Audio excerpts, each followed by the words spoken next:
Hey, this is Kip Weston. I've had a lifelong fascination with adventure. I'm obsessed with uncovering stories from extraordinary people. People who break from the average and become outliers. And I want to share their stories with you. This episode, I'm speaking with Paul Mungeam, aka Mungo the Cameraman. Mungo is the host of Animal Planet's Expedition Mungo. He's the cameraman behind Running Wild with Bear Grylls. It is an overall globe-trotting cinematographer and adventurer. In this podcast, we cover how Mungo is introduced to photography and how he found a niche and career in adventure cinematography. If you're into expeditions and adventure, this is a great podcast for you. So let's get into it. Mungo, I'm so excited to talk to you. Like I was just saying, I'm a huge fan of Man vs. Wild, Running Wild with Bear Grylls. I was checking out some videos of Expedition Mungo. So you filmed with like celebrities in harsh environments and all sorts of wild creatures. And I'm curious, like, when you started a career in photography, did you picture this is where your career would end up? Did you always have a desire to be in the outdoor space? In short, no, I didn't. I mean, to be honest, I kind of feel, looking back now, I've been doing this almost 30 years. And looking back, I kind of see that I've kind of blagged my way through it year by year. And so far, I haven't been found out. I think I've been close to it a few times. No, but the reality is I started my career and it was all through opportunity. You know, there's the old adage of the media isn't about what you know, but who you know. And that certainly was true for me. I got in through a guy called Simon Niblett, who's a well-renowned documentary cameraman. And I met him one day through a friend at a pub here in England. And we're in the beer garden out the back, chatting away just about things that we like. It's the first time I'd met him. And at the end of the drinks, he said, "Look, I've been looking for a camera assistant. Yeah, would you be up for it?" And at the time, I was a youth worker. I didn't really know what to do with myself. I'd been to art college and I just thought, wow, this could be a golden opportunity. So I just jumped at it, grabbed hold of it with both hands and just held on very tightly for the ride. And very quickly, I kind of worked for Simon for about 2 years as his assistant, traveled the world with him, carried his bags, cleaned his Land Rover, made millions of cups of tea. And eventually he started passing on the work to me that he no longer really wanted to do. But for me, that was way beyond my experience. So he gave me this golden opportunity. Yeah. So really, then it just rolled on. And any freelance cameraman will tell you that you never know what your year is going to be like. There are no guarantees, but you just kind of, you set your skis in one direction and you just go for it. And see what happens. I love it. Do you remember how you were introduced to photography or cinematography? Well, it was really through, I think it was through Simon in a serious way. I mean, I'd done a bit of stills photography at art college, Okay. and stuff like that. But when it came to, proper video cameras, Yeah. in those days, it was Betacam. So it shows how long ago that was. Yeah. So it was recorded onto tape. And some of the stuff we did was film as well, 16mm film. But it was a whole new world to me. And to be honest, Kip, I knew nothing about it. I went and, I never had formal training. I studied fine art. So I did Yeah. painting. I did like oil painting with palette knives and stuff like that. But when this came up, I was like, wow, this is a whole new world. And I was good at two things at school. I wasn't academic at all, so I didn't learn by reading books. I learned by pressing buttons like a chimp. But I was good at art and I was good at sport. So to find a career or a potential career that kind of used my physicality as well as my creativity was just win-win for me. I think otherwise I'd probably end up in the army or in jail. Could you talk about the documentary work you and Simon did, your first job together? Well, yeah, I mean, I assisted him on loads of work. I'm to be honest, it's so long ago, it's hard to remember. But I remember, I never forget the first time I got my first real shoot, and it was with, do you know Cliff Richard? No. Okay, well, he's a British singer from the kind of 60s. He was really big in the 60s, and he's a fairly big name. Anyway, it was with him on a children's show for the BBC called Blue Peter.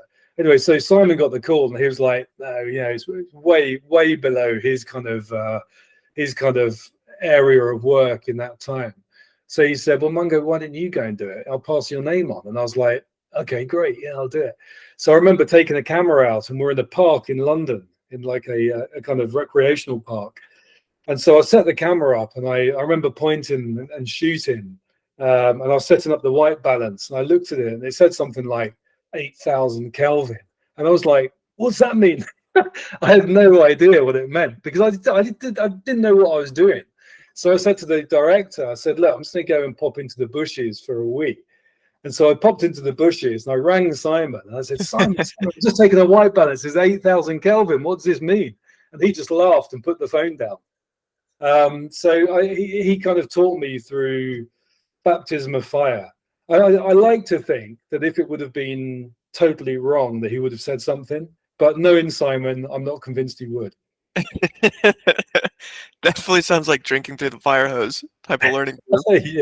Yeah. And then, But it worked really well for me. So I think he's a smart guy, and I think he saw potential in me, and he just knew that I was young, I was dumb, but I was full of passion and creativity, and to be honest, I kind of wanted to be who he was. I wanted to do what he was doing, because he had the motorbikes, he had Land Rovers, he had loads of camera kit. He was traveling all over the world, had these amazing adventures. And I just and thought, how old are you during this? I was in my early 20s. I was Oh, about, yeah. So that's, I think I was about 22 when I started with him. And then I was about 24 when I took my first kind of shooting job. And then it just snowballed from there. did you have friends that were in a similar space? No, not really. It was a whole new world, as I said. I mean, it really Yeah. was. And Wow. and suddenly I was brought in, and he showed me his kit, and I was in his kit room, and I had all this amazing stuff. I didn't know what any of it was. So it And then really was a foreign world for you jumping in. totally. Yeah. And I didn't know anyone really in the industry. But then because he had about 6 full broadcast kits, so Mm, people would come in to rent the kit off him, and part of my job was to prepare the kit.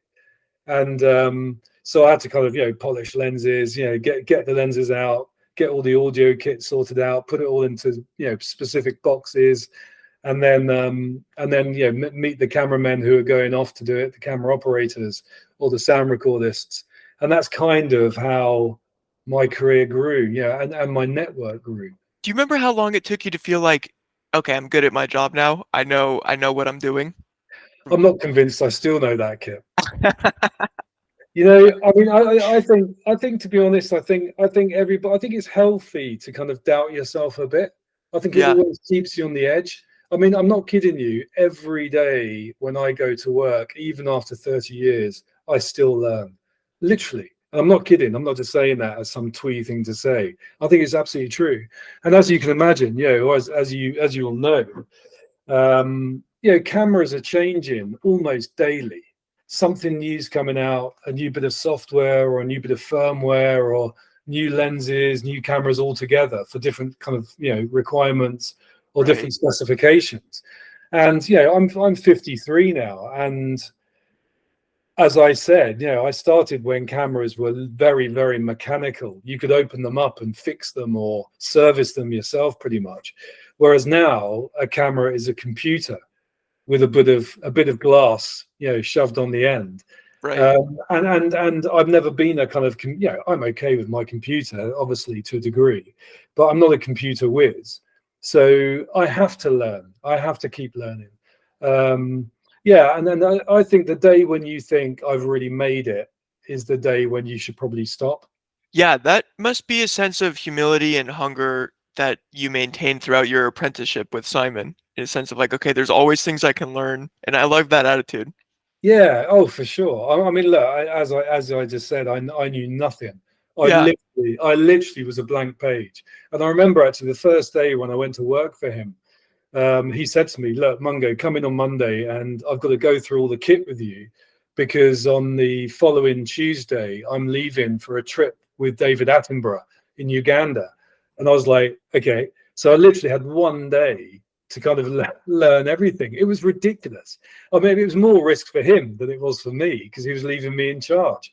Yeah. And I remember that weekend, actually, I broke my ankle. Well, I didn't. I ruptured all the ligaments in my ankle playing football. Oh, So I turned up on my first day with my leg in plaster up to the knee. But it didn't deter me, and it didn't deter him. I was still driving his Land Rover around delivering kit with my leg in plaster. So it was all on a wing and a prayer, you know. oh my gosh. But here, by the grace of God, I still stand. 30 years later, it's a miracle. Yeah, when you talk about new kit, I imagine things like drones or GoPros being introduced would have affected some of your earlier work were it available back then too, right? Yeah, I mean, yeah, absolutely. It's a really good point, actually. I never really think about that. But I remember when mini cams were introduced, it was a whole new world. And way before GoPros came out or anything like it, we had like Toshiba 3-chip cameras, which we had to hardwire into what we called a clamshell, which was a little mini DV recorder. So it was like, it honestly was game changing, but it was very limiting to what we could do because it was hardwired. The recorder was, fairly big, the size of a kind of book. So you had to rig that hardwired to the camera, and it had to be charged by batteries, powered by batteries, etc., etc. So yeah, I mean, the early tech was a game changer, and then GoPros radically changed our shoots, so particularly for me. Ending up specializing in kind of adventure world and Yeah, cinematography. We rely on GoPros to go where we just can't get shots. We can't put cameras, normal cameras. So on the tip of the wing of a plane, or on the tail of a helicopter, or all sorts. GoPros are radical in what they've done to adventure TV for sure, and drones have just blown it all out of the water, because years ago, I started off fairly early on doing some helicopter work, but that was a big deal, and it was quite rare to get the opportunity to do that. But mm, now, obviously with Bear, we use helicopters like cars. We were in helicopters the whole time. But to actually film from there, and with drones being so cheap and almost disposable now, at yeah, disposable prices, it's radically changed stuff for the better, I think. It's yeah, worth saying also that I do know of some people who are fellow operators, and I would call it to their face, but some of them are real camera snobs, and some of them are like, oh yeah, I'd never touch a GoPro, it's way below the quality of what we want, or whatever. Or I wouldn't use a certain drone, a domestic drone, because it's just not good enough, sort of thing. And I think that's that to their detriment, because I think if you utilize those things, you can get amazing results. And the great thing about GoPros, from my point of view, is that they are disposable, really. I mean, the amount of times we've lost or sunk or trashed GoPros, and often, even though they've been literally dropped from, say, Bear or something while he's paragliding or whatever, a bit of tape might come loose. If you can find them, even though the camera might be broken, the chances are the little SIM card is still there and still workable. yeah, So you can still get your footage. yeah. That's great. Could you talk to me about how you got into adventure filmmaking? Yeah, I guess again, I have to say it was through Simon Niblett. He was very much he was kind of ex-army, and he was very much kind of known to do the things that other people couldn't do or didn't want to do. And that's partly what kind of really attracted me. I like the idea of the challenge, and the idea of going to places where nobody else wanted to go, or being able to carry a camera to places where people couldn't go. I love the physicality of it, and the physical challenge, and the idea of you can't do that, and the answer is actually yes we can, or let's give it a bloody good Yeah, go. You know? watch me. Yeah. Yeah, exactly. And yeah, I really enjoyed that. And he started off doing. He started one of the original shows of the Lonely Planet Guide, which was on the UK channel here called Channel 4. So he shot these kind of travel documentaries off the beaten track. So they would kind of go to the places where all the tourists wouldn't normally go. I mean, these days everybody goes there because if you take a gap year before you go to university, you join the student trail around Southeast Asia and you stay at backpackers, or you camp in places. But in those days, that was quite radical. And so it's real trailblazing stuff. So I ended up shooting my first big kind of documentary commission, was shooting for a Lonely Planet show.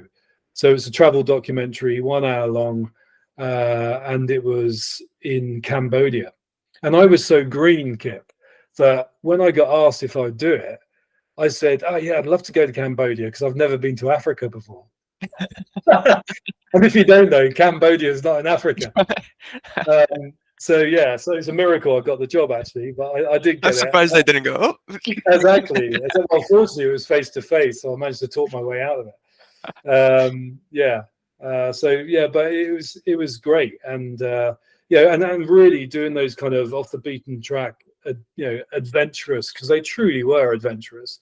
That kind of it gave me the bug for it. I got the taste for it, and then after that, the idea of doing quite boring studio work or just normal entertainment stuff just seemed it was still a good way of earning your money, but what really got me out of bed in the morning and got me excited was the challenge of where are we going next, what are we going to be doing, and how dangerous is it. It's fun.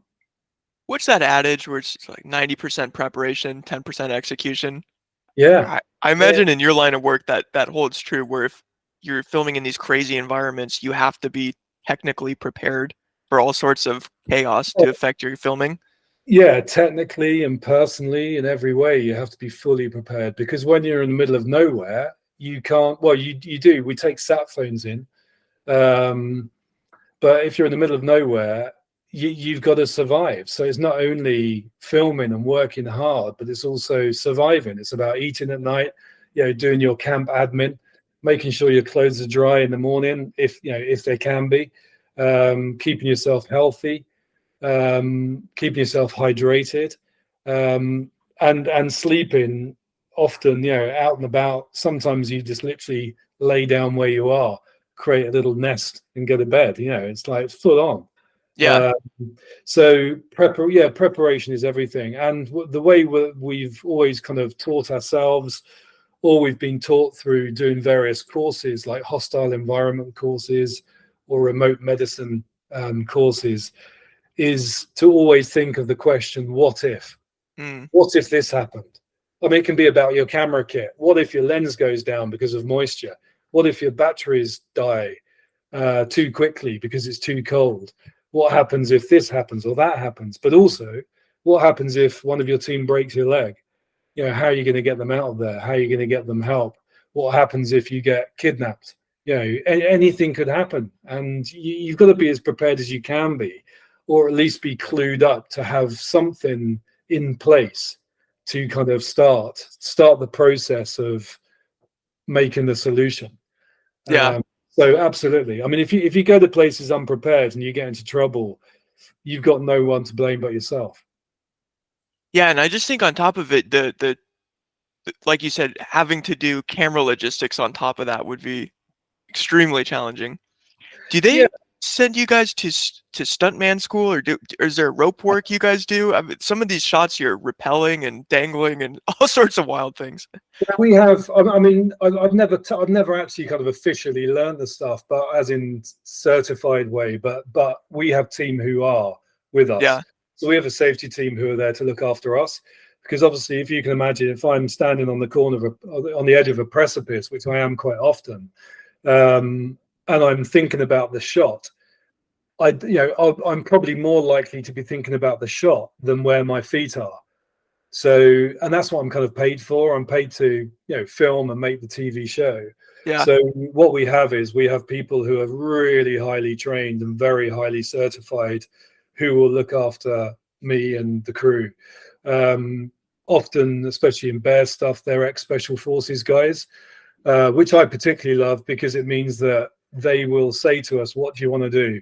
And I'll say, "Well, I want to fly over there somehow." And they'll go, "Okay, well, let's try and work out how we can do it as safely as possible." But those guys will always take you right to the edge, Whereas some of the civvy guys, the non-military guys will kind of go, oh no, well you can't do that because page 20 of the risk assessment says, but the military guys are just like, yeah, whatever, come on, let's give it a go.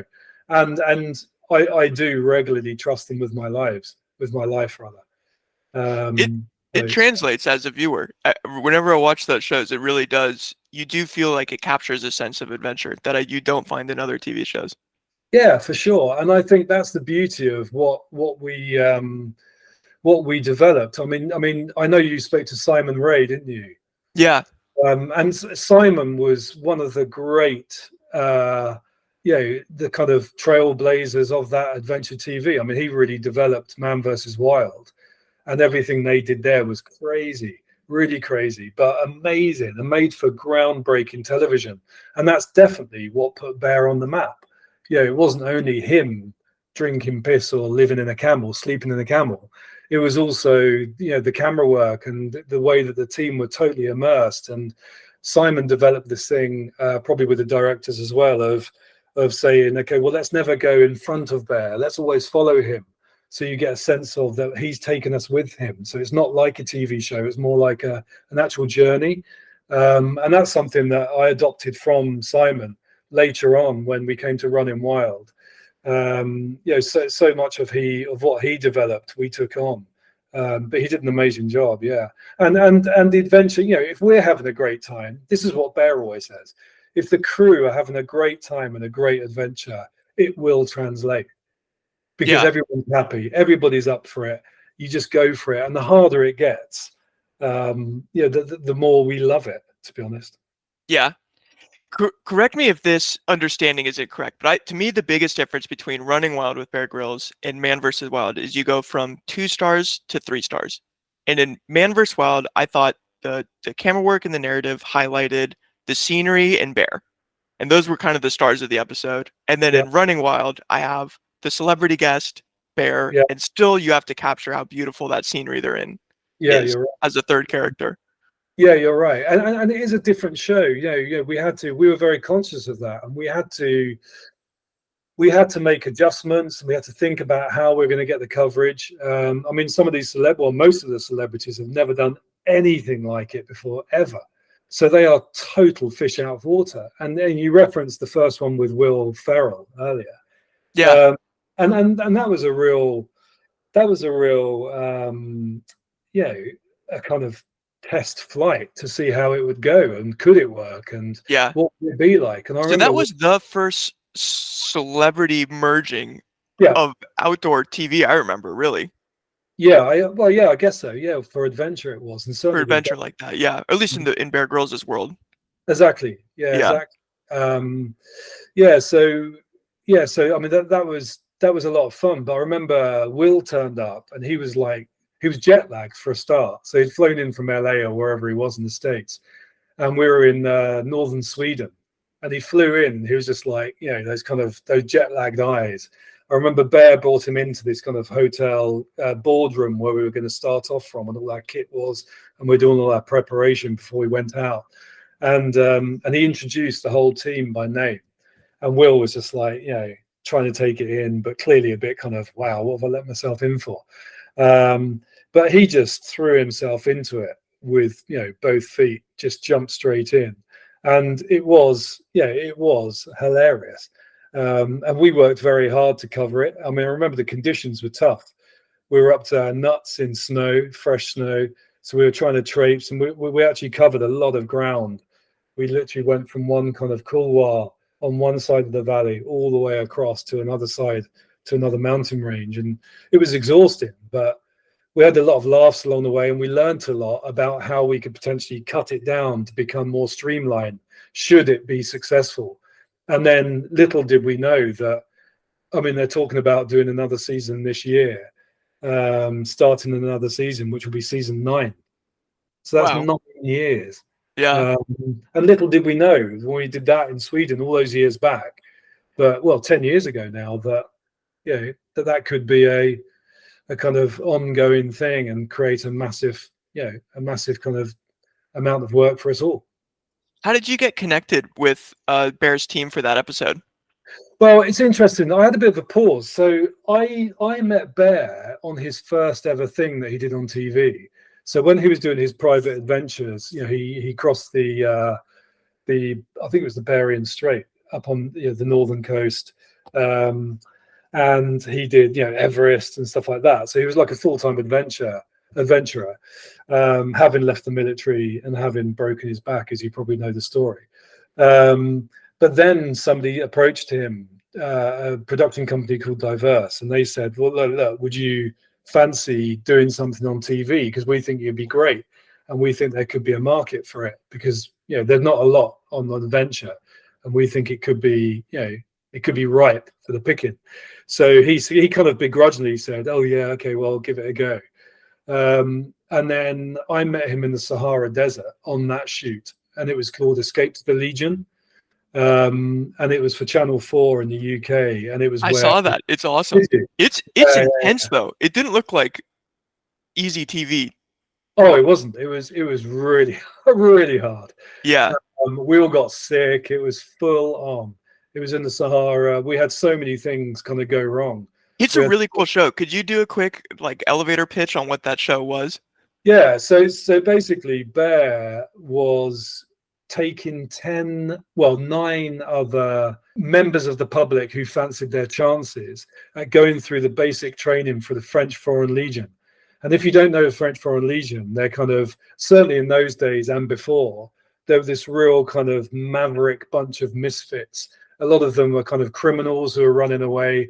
And one of the attractions of the French Foreign Legion was that when you joined them, your identity was kind of wiped out, and you were given a new name, a new passport, etc., etc. So it kind of attracted lots of bad lads who went along there and thought, right, I can just disappear into the shadows, and my misdemeanors will be forgotten about. But then what they did was they brutally trained these guys to be soldiers. In the olden days, they were a bit more shoot from the hip, gun ho, cannon fodder. But these days, actually, the modern French Foreign Legion are proper, professional soldiers who do get peacekeeping around the world, and I'm sure they would have been in Afghanistan and Iraq and places like that as well. So Bear was going to go through the basic training of that and kind of talk about the history of the French Foreign Legion, but also just see if they could do it, see if they were tough enough. And that was one of the first big things for that kind of adventure TV. It'd never really been done before, certainly not in the UK, and it was a huge hit. And in fact, they're still showing it today. Obviously, Bear is like a global household name now, and a squillionaire. So it's kind of different now. But in those days, it was a real, it was spit and sawdust. It was hard work, and it took Yeah. it out of us. It took it out of us as a crew. We were running around, and because I was there shooting that, I think I got on really well with Bear, and we actually knew people in common from home. A guy called Charlie Mackesy and others, and I think because of that, we just stayed in contact after that. And then quite often, if you're the first crew that this person has ever worked with, and if you get on well, you're going to want to go and work with them again Yep. because you trust them, if you get on well with them, and you think, well, they're obviously good at their job because they're here in the first place. And there are a number of celebrities that I've worked with over the years who have done their first TV with me, and then I've gone on to do multiple years with them. And anyway, so I did Escape to the Legion, and then there was a break of, I can't remember how long actually, but a few years.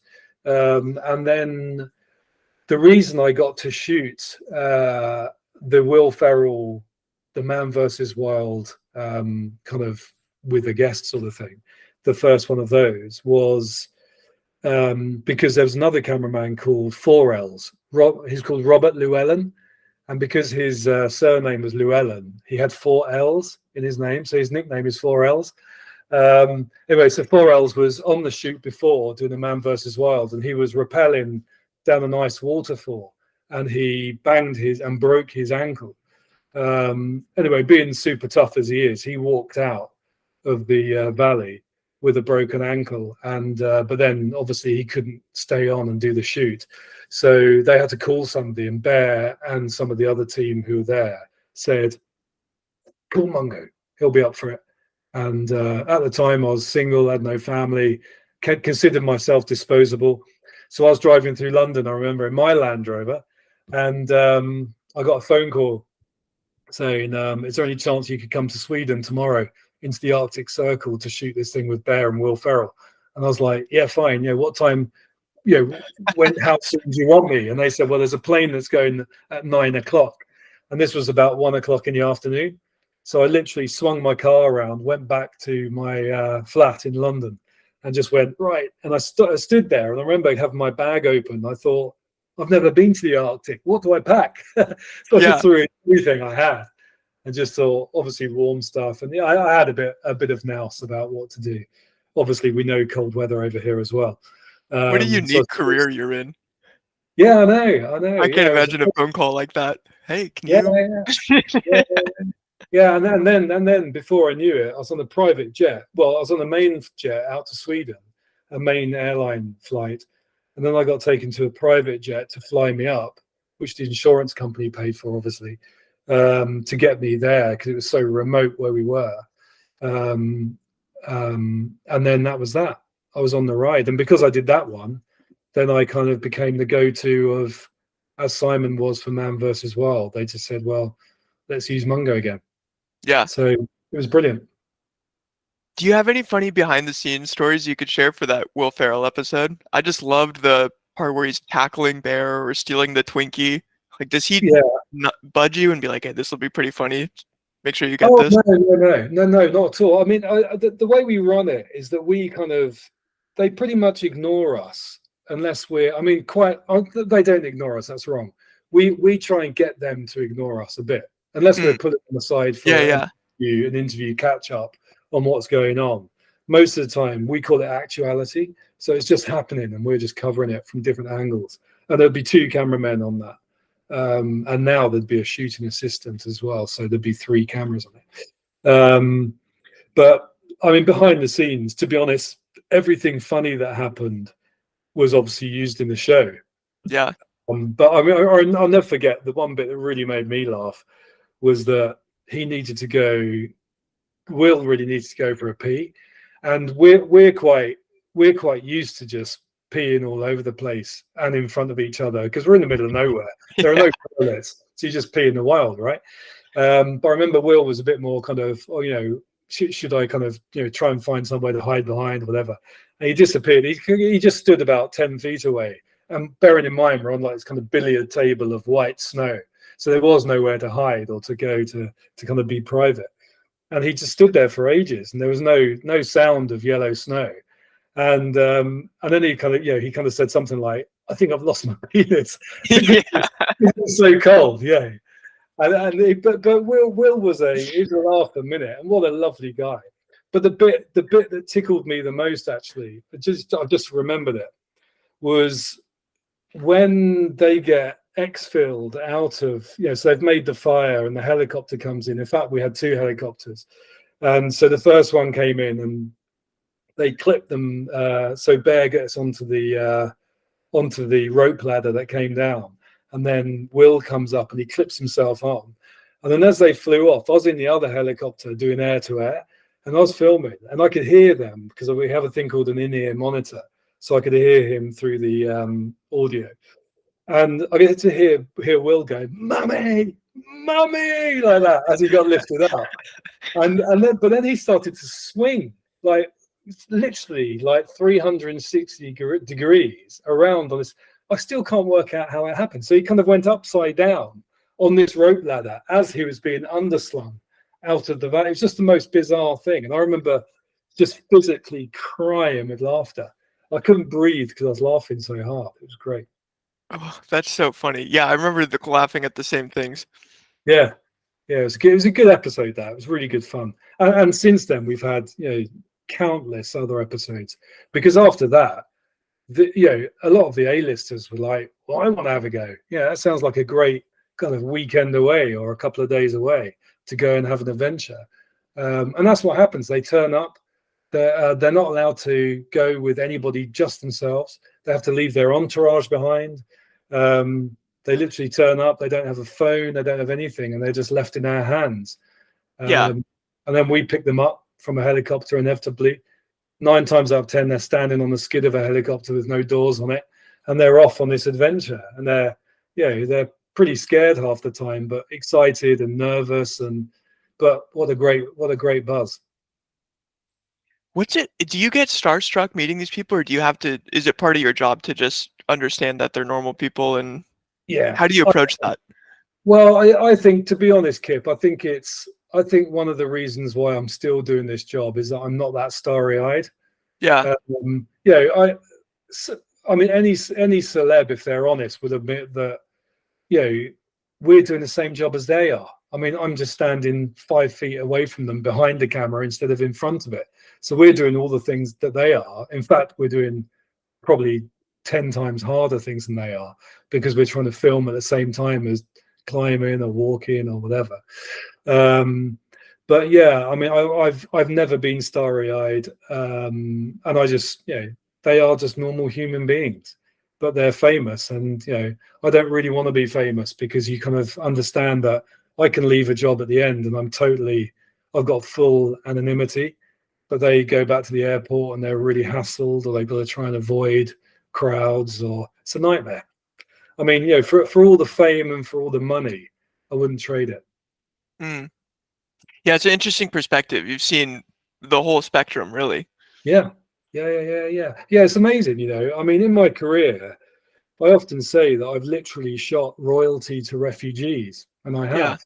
Yeah, I've filmed people who are some of the richest people in the world, and the most kind of gilded people, with literally crowns and palaces. But then I've also shot the people who are likely to die in the next few days from malnutrition because I haven't got enough food to eat. So that whole scale, the spectrum, is so, it's incredibly challenging to you as a human being, actually, and about where you sit and what's right and what's wrong. And I mean, one of my many conclusions has been that money and fame doesn't make you happy. A lot of the richest people I know are pretty miserable and incredibly insecure, and they always want something they haven't got. Whereas some of the poorest people in the world are just glad to see the sunrise the next day, and that's their win. That's their win in the lottery, is that they get to have another day of life. So it does challenge you in those kind of ethical ways as well. I could see how that would weigh on your soul as you work behind both of those scenarios. Yeah, it does, and it makes you. I don't know. It's interesting, isn't it? I mean, because we all have to find our position in this world and where we Yeah. sit on that kind of moral line, and what's right, what's wrong, what's good, what's bad. Is it, we if we've got a house over our head and money in our pocket, no matter how much, we're probably some of the 95% of the richest people in the world. No matter if we're, in our circles, maybe not so rich, Yeah. with others. But if we've got literally a secure roof and regular food, then we're okay. And most people, a lot of people in this world haven't. What does success look like for you then? That's a great question. I've definitely learned that success is not brought by money. I know people who are very, very, very wealthy, and they've been very successful, but it doesn't make you. I mean, that is not what success should be as a human being. I think if you're a good person, if you're kind, and if you treat others how you want to be treated, then you've probably found that key to success and happiness. Because treating others well will make others like you anyway, because that's how it kind of works, isn't it? If you pay it forward, if you like, and the whole thing of karma, you reap what you sow. But yeah, I definitely think success is about being happy, being safe, being healthy, and probably most of all being grateful for what you have, no matter how little. Yeah. That's success. That's a beautiful definition. Yeah, whereas if you're always hankering after the next thing, or you want to be that millionaire, believe me, when you do become the millionaire, then you'll want to be a billionaire. And then when you become a billionaire, you'll suddenly realize that you want to be a trillionaire, or it just goes on and on and on. You can never have enough.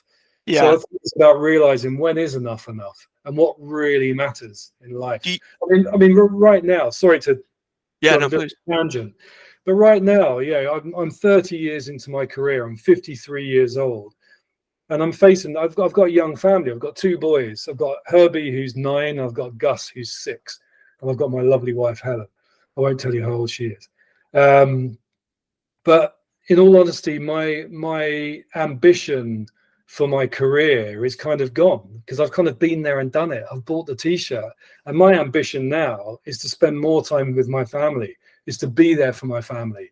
And obviously, if I can provide for them while being present and while still having these adventures and having fun, then as far as I'm concerned, I've won the lottery. And another phrase that I often use, sorry to bombard you with phrases, but another one is that in my job, I may never become kind of a millionaire in monetary terms, because yeah, we get paid well, but we don't work the whole time doing this. But when it comes to life experiences, I'm a multi-billionaire Mm, because of all the experiences I've had. And really, I'd far rather pass down a legacy to my boys, not of just an estate of millions of dollars, but more of my world education, the way that I sit in the world and what I've learned by traveling to almost 100 countries in the world and meeting royalty and refugees, and what's right and what's wrong, and and what they should how they should be as a human being. That to right. me is everything.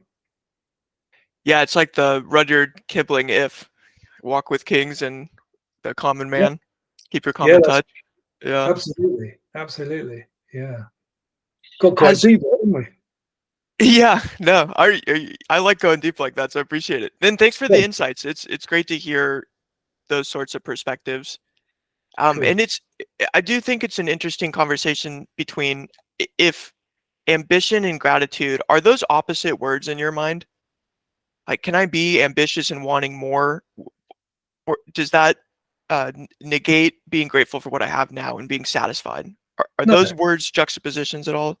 no, I don't think so. Because you can have, my ambition is to spend more time with my family, Mm, and that's my motivation. So and what I'm trying to do is I'm trying to rearrange the structure of my current career to, how can I best do that? I've had 30 amazing years, and there's still more to come, hopefully. yeah, Um, but I've had, and I don't just want to I don't want to just rest on the laurels of what I've been in the past. I heard a podcast recently, just literally a few days ago, and it really challenged me.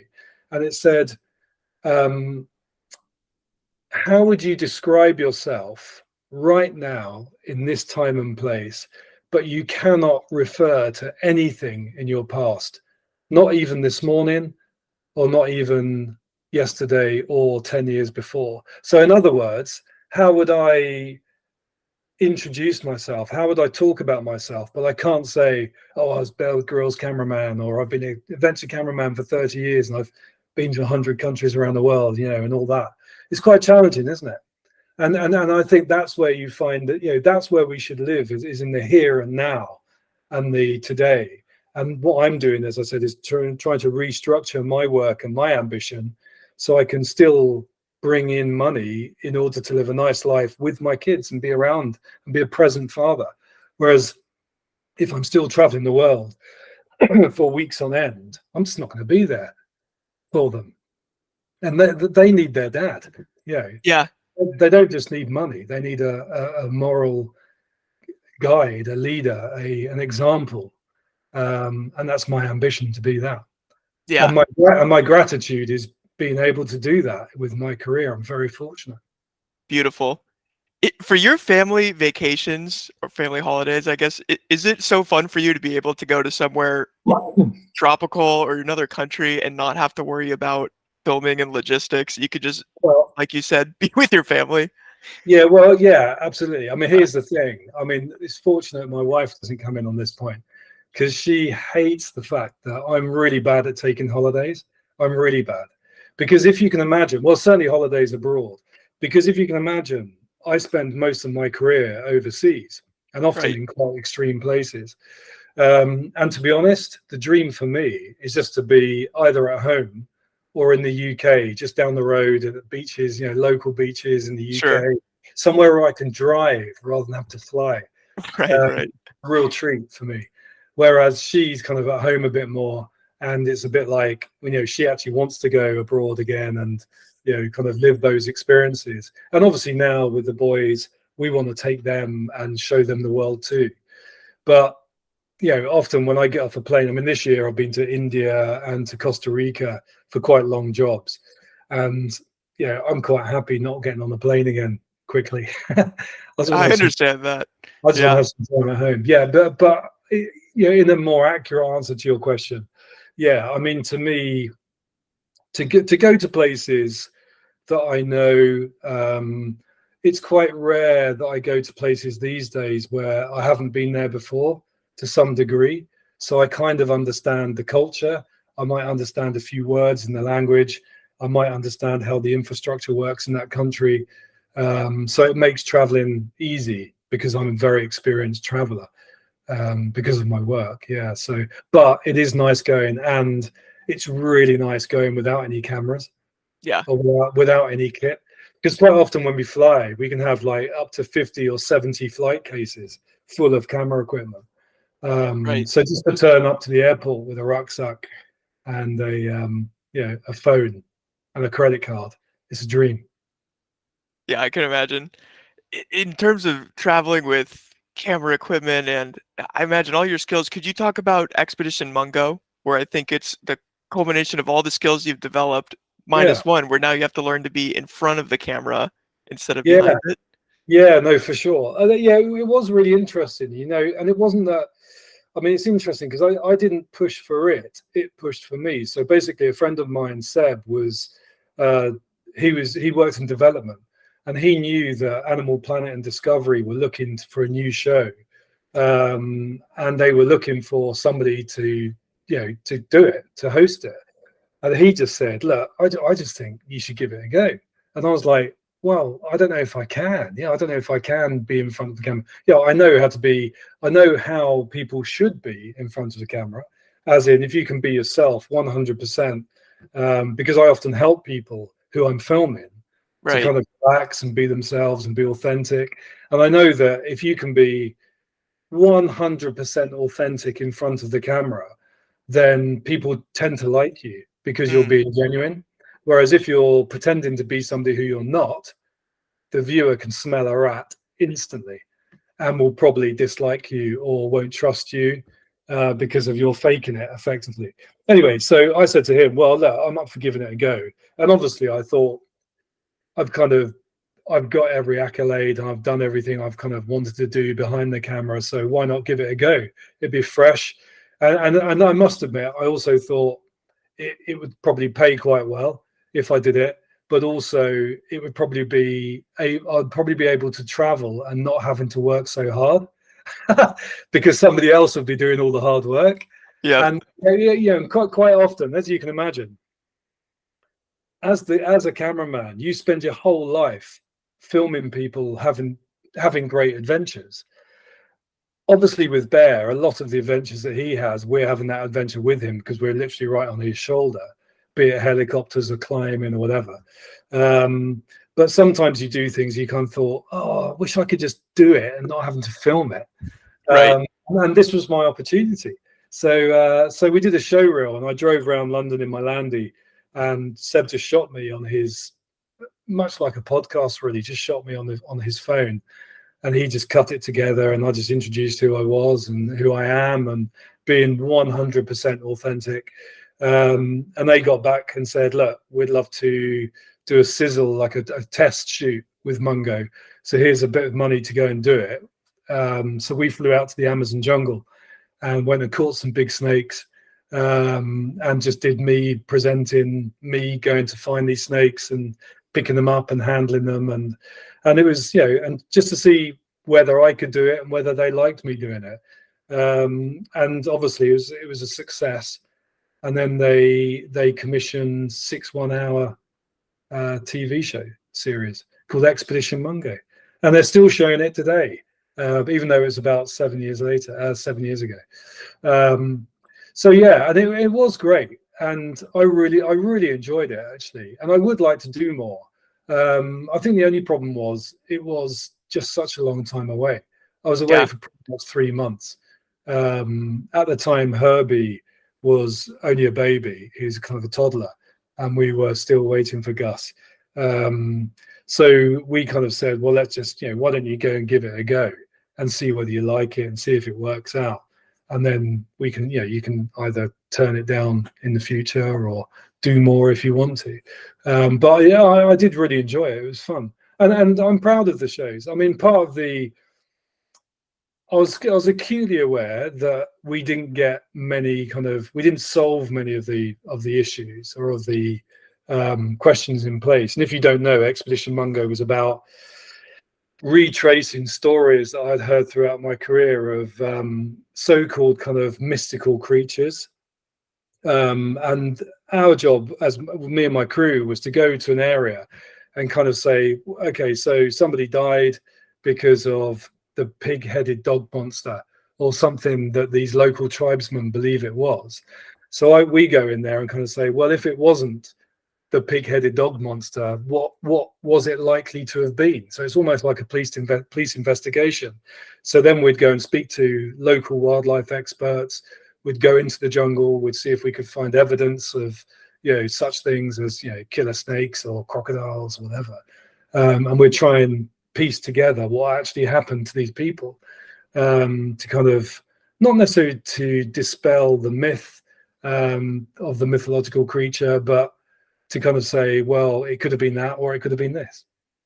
So kind of celebrating both sides, really, because obviously we wanted to respect the people who believed in such things. And who are we to know? Maybe it was the pig-headed dog monster. Could be. It I could have been. imagine from an end-to-end journey in terms of ownership of your job, switching from cinematographer, if say you start here and end here, once you're in Expedition Mungo, it expands from. Is that true? Are you seeing much more of the production side than you were originally exposed to? No, not really. I mean, I was exposed to it, but I think the difference is that well, I think when you spend your life behind the camera, you obviously see the way that the whole machine works.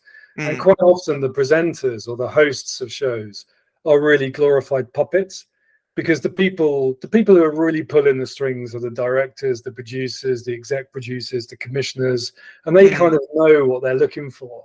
So you end up kind of having to do what they want, really. yeah, So I think I was acutely aware of, were they playing me at times or were they not? And but I also understood, or they quickly understood, that you can't teach a dog old tricks, and I knew the industry and the inner workings. So a yeah, few times they said, "Will you do this? Will you do that?" And I just went, "No," and you can't make me. Do you know what I mean? yeah. And that, I think that was quite interesting for them. But I quite enjoyed that. I mean, obviously, I wanted to give them what they needed and what they wanted, but I wasn't going to personally, you know, do something I didn't want to do for various reasons. How does being in front of the camera affect how you shoot behind the camera, or did it? Um, no, it doesn't affect how I shoot now, other than I've probably got more patience for hosts when they're getting their lines wrong. Sure. um, and I've got maybe a bit more patience with them. But no, I mean, it doesn't. I mean, by then, mate, I've been doing it for a long, long time. So Yeah. I think Rob, who got chosen to shoot it, who's a friend of mine, he did an amazing job. I think it was probably more difficult for him because he knew that I knew his job very well. Hmm. So he was like shooting, a very seasoned, experienced DOP. Um, and obviously I was aware of what he needed to get. So I remember I could think, oh, he'll probably need a side shot now. So I'd kind of, I'd turn my head to, I'd kind of give him what he needed. And it seemed to work out quite well. But really early on the first episode, which was in Peru, in the Amazon basin, um, we had to come to the decision and the agreement very early on that I wasn't going to help him with his job. I just had to take my hands off, because initially I was like, oh look, I'll carry a tripod, or I'll do this, do you want me to change that lens, or should I get you a new battery? And he was just You like, sound like the opposite of Simon, your mentor. He's come full circle. exactly. Yeah. So I wanted to help him. And he was just like, look, I love you for that, but let me do my job. You concentrate on doing your job. And that was great. And then it Yeah. freed me to concentrate on what I was paid to do. Yeah. You have an autobiography. What was that process like writing one? I've got two actually. I wrote two. The first one was Mungo the Cameraman, and I called it that because that's how I'm always introduced. Yeah. So when Bear introduces me to Will Ferrell or whoever, Kate Winslet or whatever, he'll go, "Oh, this is Mungo the Cameraman," sort of thing. So that's why I called it that. And then the other one, the second one, is called Mungo Living the Dream, because that's kind of what I always thought about Simon, the guy who taught me the camera, or gave me the opportunity. I realized that he was living my dream. So the first one kind of covers my first 10 years of my career, starting off being very green, that whole journey of taking a pee in the bushes to phone Simon, that was all in there. Yeah. And having some really cool adventures up mountains with gelada baboons in Ethiopia for National Geographic and various things, filming undercover at the International Arms Fair and things like that. But then also going on to the second book was about the second 10 years of my career. So maybe I'm due another one, which will be my swan song. But I'll probably wait to do that when my knees go and I can't walk anymore. Yeah, as long as your fingers work, right? Yeah, exactly. Hey, will you humor me for a speed round of questions? Yeah, I'd love to. The first one is tea or coffee? Tea. Okay, maybe the first one to do tea. I always expect the UK people to do tea. I have to start with tea, but then I move on to coffee. Do you get those creature comforts filming ever? Does someone bring coffee when you're filming? I take tea bags. Good. Okay. I take tea bags with me. It's one of the first things I pack, and I pack it into a cup. So I've got a nice big mug by Yeti, which is all sealed. So I take that away with me. So I've always got, and I always count the days of my shoot. So I've always got enough tea bags for at least one cup of tea every morning. Because no matter where you are, you could be in the middle of the jungle or up a mountain, you can always boil water and have a good cup of tea. You can't always get fresh milk, but I'll drink it black if need be. And then I move on to coffee. And normally, I mean, in my experience, it's the sound recordists who they're a bit of coffee snobs. So they turn up with their espressos and stuff like that, their air presses and stuff like that. And it's great. So normally I'll just blag a coffee off them. I love it. Cats or dogs? Good one. Dogs. The reason being, we've just got a puppy. We've got a 15-week-old puppy called Buster. Oh, And he's a German short-haired pointer, and he's beautiful. So we have got a cat as well, but at the moment, Buster's new, and he gets my vote. puppies are fun, but it's tough going through it. Is the potty training going okay? Oh, it's good. It's good, Yeah. actually. Yeah. I think he says the same about me. Do you have a favorite? These favorite movies are always hard, but do you have a favorite movie for where you really appreciate the cinematography of it? Oh, good question. One of my let me go with my all-time favorite movie, which is Leon. Do you know Leon? The Assassin? Yeah, Yeah. with Luc Besson. And it's got Jacques Reno, who's the actor in it, the French actor. It is. I just think it's like the ultimate film. I absolutely love it. I love the story. I love the way it's acted. I think it's masterful. The characters in it are extremely good. I think the way it's acted is phenomenal, and the way it's shot is just, to me, it's perfect. It's the perfect film. Glad you have an answer to that one. Those favorite movies are always so hard. It's So always tough. so back of your head. What's The your recent one favorite you song, saw. Yeah, exactly. or your favorite food? Too difficult. Okay, last one. Person, dead or alive, you'd most want to have dinner with. Now, this is an interesting one. Obviously, I've thought about that before because people ask you that. I can think of so many people I'd love to talk to. Some who are still alive, some who aren't. I would love to speak to, I know it sounds really cheesy, but I'd love to speak to Jesus. Yeah. And the reason being is I have got a faith, but whether you believe that Jesus was the Son of God or not, the fact is a man called Jesus, a Nazarene who was a carpenter, actually lived. That's a fact. So whether he was the Son of God or not is up to your interpretation. But I would love to sit down and meet with him, because I think, some of the things that I've built my career, but also just my life as a man about, and a human being, is those sayings of treat others how you want to be treated. And it's just what he taught. It just makes total sense. And it's not about religion. It's just about do good to others and they'll be good to you. It's like, come on, it doesn't take a rocket science to work that one out. And I think there are a million questions I could ask him. Yeah. I mean, for people who are alive, I'm a massive fan of Ranulph Fiennes. Do you know Ranulph Fiennes? Is he an actor? No, that's Joseph Fiennes or Ray Okay. Fiennes. Ranulph is their uncle. He's the greatest living explorer. He used to be in the British SAS. He got kicked out of it, actually. It's a good story. And then he became the greatest living explorer. And I've seen him speak a few times, and he's phenomenal. But he's getting pretty old now. But he's an amazing guy to read about. Ranulph Fiennes. Look him up. Okay. I'll check it out. Yeah, you should. And then the last question is, what's the best way for people to connect with you or support you? Do you have any upcoming projects? Yeah, that's nice. Well, I'm on Instagram. I can't remember what my handle is. You'd know. I'll plug it. Yeah. Yeah, I think Mungo the Cameraman or something. Yeah.